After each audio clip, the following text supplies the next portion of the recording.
DC Comics presents this Superman team-up with the Imperial Guards.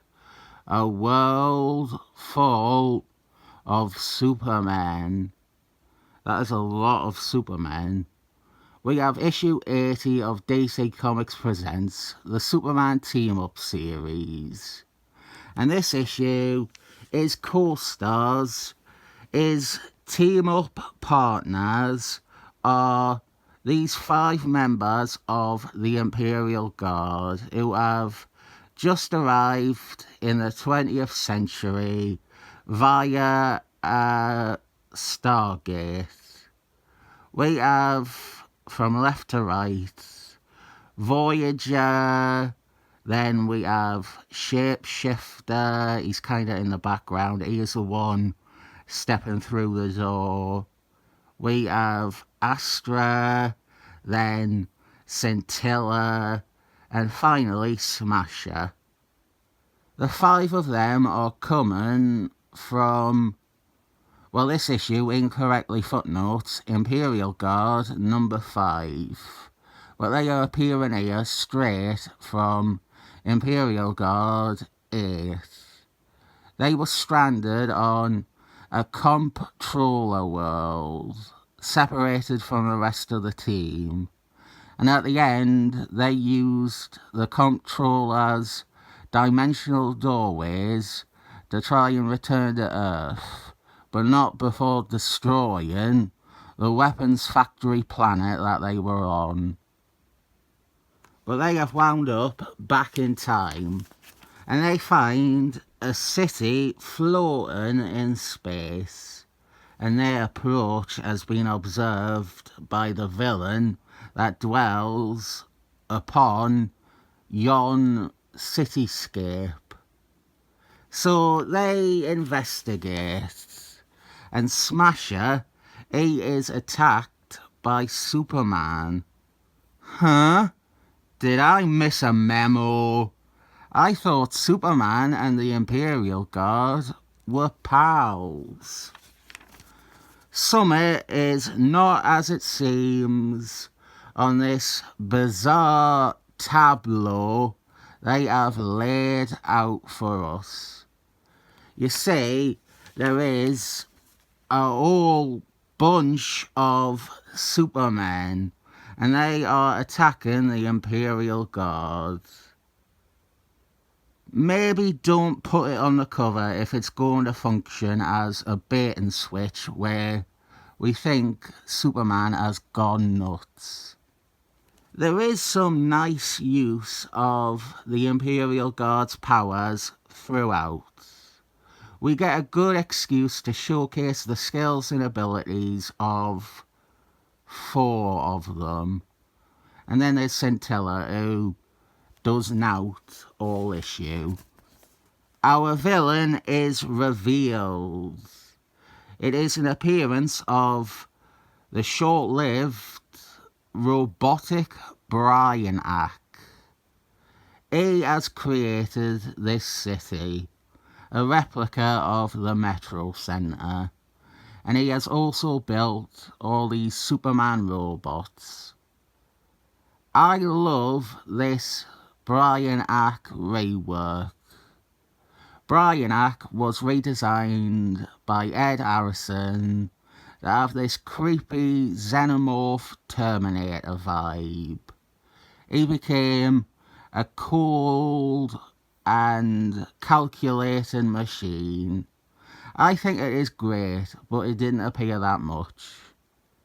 And yes, I am aware that I am showing a Who Is Who profile here, right next to an advert for Who Is Who. It was Action and Comics 544 which revamped Brainiac this way. The same issue which also debuted the new Lenny Luthor power armor. Mark Wolfenstein wrote the story with artwork by Jill Kang. And I just fucking love that story and that revamp for Brainiac. The idea was that after one of his defeats by Superman, he lost his corporeal form, and he merged with a computer planet, and he became more machine than man. He has no emotions now. He is also like a computer god to some alien race he conquered or something. He has an army of aliens anyway, but he's all computer now, and he is determined to defeat his enemy, Superman, once and for all with his computer logic. That story ends with a great big team up with Superman, the Justice League and the Tiny Titans all fighting off Brainiac and Brainiac's alien armies. Great story. So, the real Superman, he is mysteriously summoned. He feels a headache that is urging him to go into space to this facsimile metro centre where, unbeknownst to him, some of his hard compatriots from the Imperial Guard are battling robotic hordes modelled after himself. I will say that this isn't an excellent story. It is an adequate but unremarkable team-up. I was open for more when I learnt who our villain for it was. The Imperial Guard, though, well, 4 of them, are used well enough. It lets Smasher use his strength, Shapeshifter uses shapeshifting, Voyager uses chemical transmutation, and Astra use her invisible girl powers. The thing that is bringing it down a lot is our villain's plan. It is too stupid for a machine god. Brainiac intended to put the Imperial Guard against this army of Superman robots, and then he would summon the real Superman so that the Imperial Guard would fight the real Superman, thinking that he was another robot. The problem is that, well, the minute that Smasher punches Superman, or Voyager tries to alter his composition, they should realise that it is not a robot. Christmas on Infinite Earth's advertisement over here. This time it has its proper title. But this ties into Computer Brainiac. As I said, Brainiac doesn't make many appearances after his revamp, but where most people might know it from is that is how he appears in Christmas on Infinite Earths.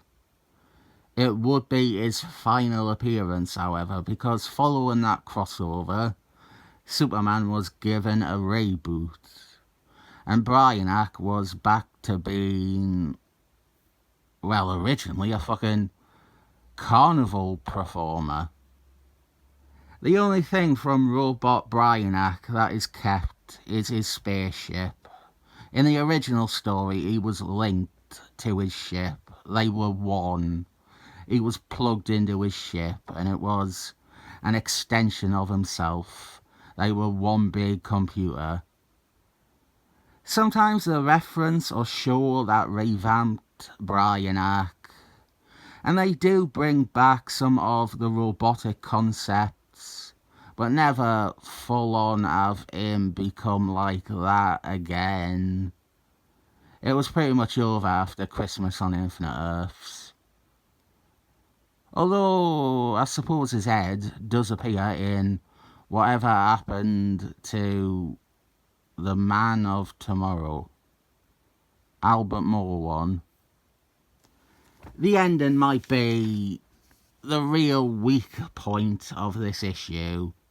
Brainiac steps out and explains his plan, And so the Guardians, they stop Brainiac from disassembling Superman on a molecular level.